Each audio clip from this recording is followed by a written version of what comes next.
Alam ba ninyo kung ano ang wombok? This cabbage, it's kimchi cabbage, but it's also known as napa or pechay bagyo.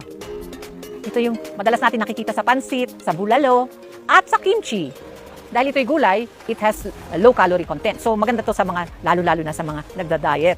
Once na plant-based ang iyong mga kinukonsume, mas malayo ka sa sakit. Ang mga iba't ibang challenges sa pag-produce ng wombok specifically ay unang-una, di ba ang Philippines ay mountainous, so very rugged yung terrain. So they have to plant on slopes.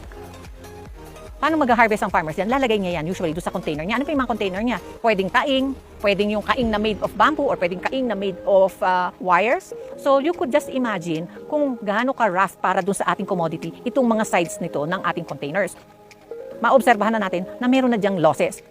Pag hole nila yan, lalagay nila yan sa truck, bultuhan. So ito yung sinasabi nating bulk loading. So ibig sabihin, walang balot-balot yan, basta nakasalansan yan doon sa truck. Mula doon sa, na nakatayo siya doon sa may kalsada, ihagis ng mga na tao na nandun sa truck. So kung minsan, namimiss yun, so bumabagsak. So you could imagine, nung nalaglag ang ating mga wombok, mas madali siya, mas masisira pa siya talaga. So dadalhin yan, itatravel yan. So you're talking about ilang oras na biyahe from here to the trading post pa lang in Benguet. So that would take about mga 4 hours. And then doon sa trading post, doon natin makikita, diyan magsusort sila, magtitrim sila, at saka diyan sila mag-i-empake. Pag hindi maganda ang pag-handle natin, ang nangyayari diyan, mas madalas masira ang ating mga gulay. Dahil syempre, ang market naman itong mga gulay natin, mas malaki yan sa Metro Manila. So magsasalansan na naman yan doon sa another truck na papunta na ng Metro Manila. From the cold, tingnan mo naman ang temperature sa Metro Manila, ay ubod ng init. Kung ano yung tayo na initan, yung gulay, ganun din, madali siyang masira. Pag nasira ang gulay natin, ano magiging epekto? Ito ay magiging loss na. Loss na doon sa mismong produkto at doon sa income pa ng mga farmers. Especially dito sa wombok dahil isa itong leafy vegetable, so mas mabilis siyang malanta. Bukod sa malalanta, mas mabilis siyang maninilaw. Hindi naman gusto ng mga namimili. Pag maganda naman ang ating pag-handle ng ating wombok, ang mangyayari dyan, mas magtatagal sa storage ng ating wombok. So ibig sabihin, mas matagal ang buhay niya, mas mahaba ang panahon para maibenta yan. Kaya kami dito sa UPLB, sa Post-Harvest Horticulture Training and Research Center, College of Agriculture and Food Science, ay gumawa ng proyekto entitled Establishment of Network and Model Manual on Post-Harvest Technology of Horticultural Crops in Asia. Ang funding agency dito ay yung AFASI RDA, which stands for Asian Food and Agriculture Cooperation Initiative of RDA. And RDA stands for Rural Development Administration, in coordination with the Department of Agriculture, Bureau of Agricultural Research. Ang layunin natin dito sa project na to ay para mabawasan ang post-harvest losses dito sa wombok.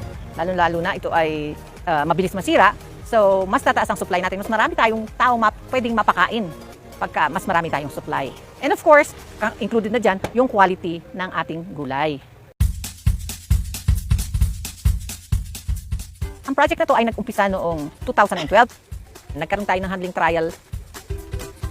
Gumawa tayo ng comparison ng conventionally handled wombok versus yung nag-introduce tayo ng technologies like for example, individual packing and then yung upside down na pag-empake doon sa crates. Yun ang isa sa nakita namin na nagkaroon ng pagbaba sa post-harvest losses. Kung yung conventional, maabot yan mga 38% base doon sa aming pag-aaral. No? And then, kung halimbawa naman, lagyan natin ng improved post-harvest technology, nababa ng by 8% yung post-harvest losses. Doon sa quality, no, mas maganda definitely yung gulay pagka mas hinandle mong mabuti. And in addition to that, ma-observe din namin, if we store it doon sa cold room, like for example, 12 degrees centigrade, yung ordinarily na conventionally handled wombok, nagtatagal lang yan mga 2 weeks. Whereas kung halimbawa yung na-introduce natin ng technology na improve, ma-observation namin, nagtatagal siya ng about 10 weeks. So, ang laki ng diferensya. So, ibig sabihin, meron kang more windows for selling. Ang project na to ay natapos noong 2016. Ang magiging output natin ng proyektong to ay makakagawa tayo ng isang manual, parang guide natin kung paano natin mapapanatili na maganda ang quality ng ating wombok. We have also for the other commodities like tomatoes and upcoming yung dun sa banana.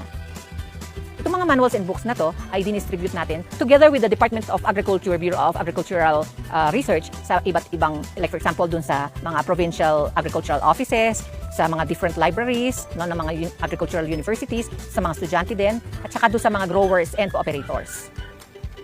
I hope through this small act, matulungan yung ating industry, especially the vegetable industry, na mabawasan yung losses para tumaas naman yung kanilang income. For those who are interested in getting some copies, you may contact us through the Director of the Post-Harvest Horticulture Training and Research Center, College of Agriculture and Food Science, University of the Philippines, Los Baños.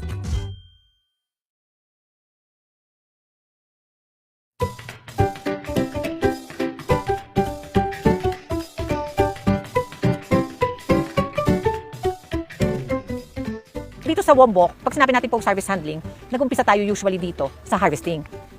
Alam natin, kailan ba dapat i-harvest? Kailan ang maturity niya? May mga indices yan. Dapat punong-puno na ng dahon. Pagka-harvest mo, gagamitan natin dapat ito ng matalas at malinis na kutsilyo. Naka-gloves yung mga nag-harvest para at least mabawasan din natin yung pagkasira ng ating mga wombok. Ang paglilinis niyan, tinatanggalan natin yan ng mga nasirang dahon, yung mga may sakit na dahon o yung naninilaw na dahon. Mas maigi nga sana, ang namin, sa field pa lang, magkaroon na ng packaging. Pagka yung na-field pack, mas less ang handling. So, ibig sabihin, mas madami tayong recovery. Dun sa, pagka naman, dadalhin pa natin in bulk, doon sa trading post, observe natin na marami pa rin talagang mga wastage na nangyayari. Bubulat-latin na naman yan at the end. So, yun naman.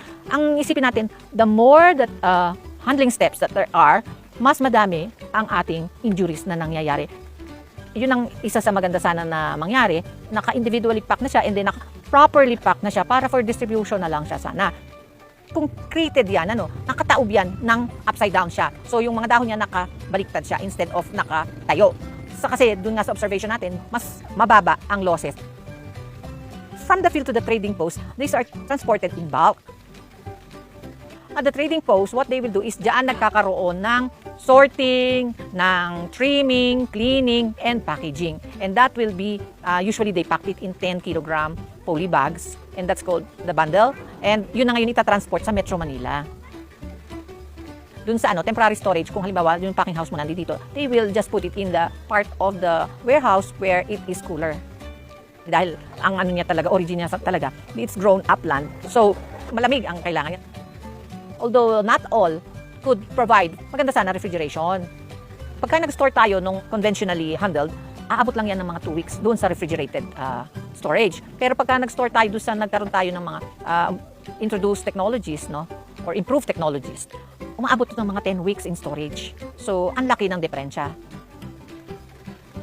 From the temporary storage to the final market, ideally, maganda sana if we could use refrigerated trucks. But if not, we have to see to it that we transport them during the time of the day when it's not too hot for the commodities. So that means you may be transporting during nighttime or early morning.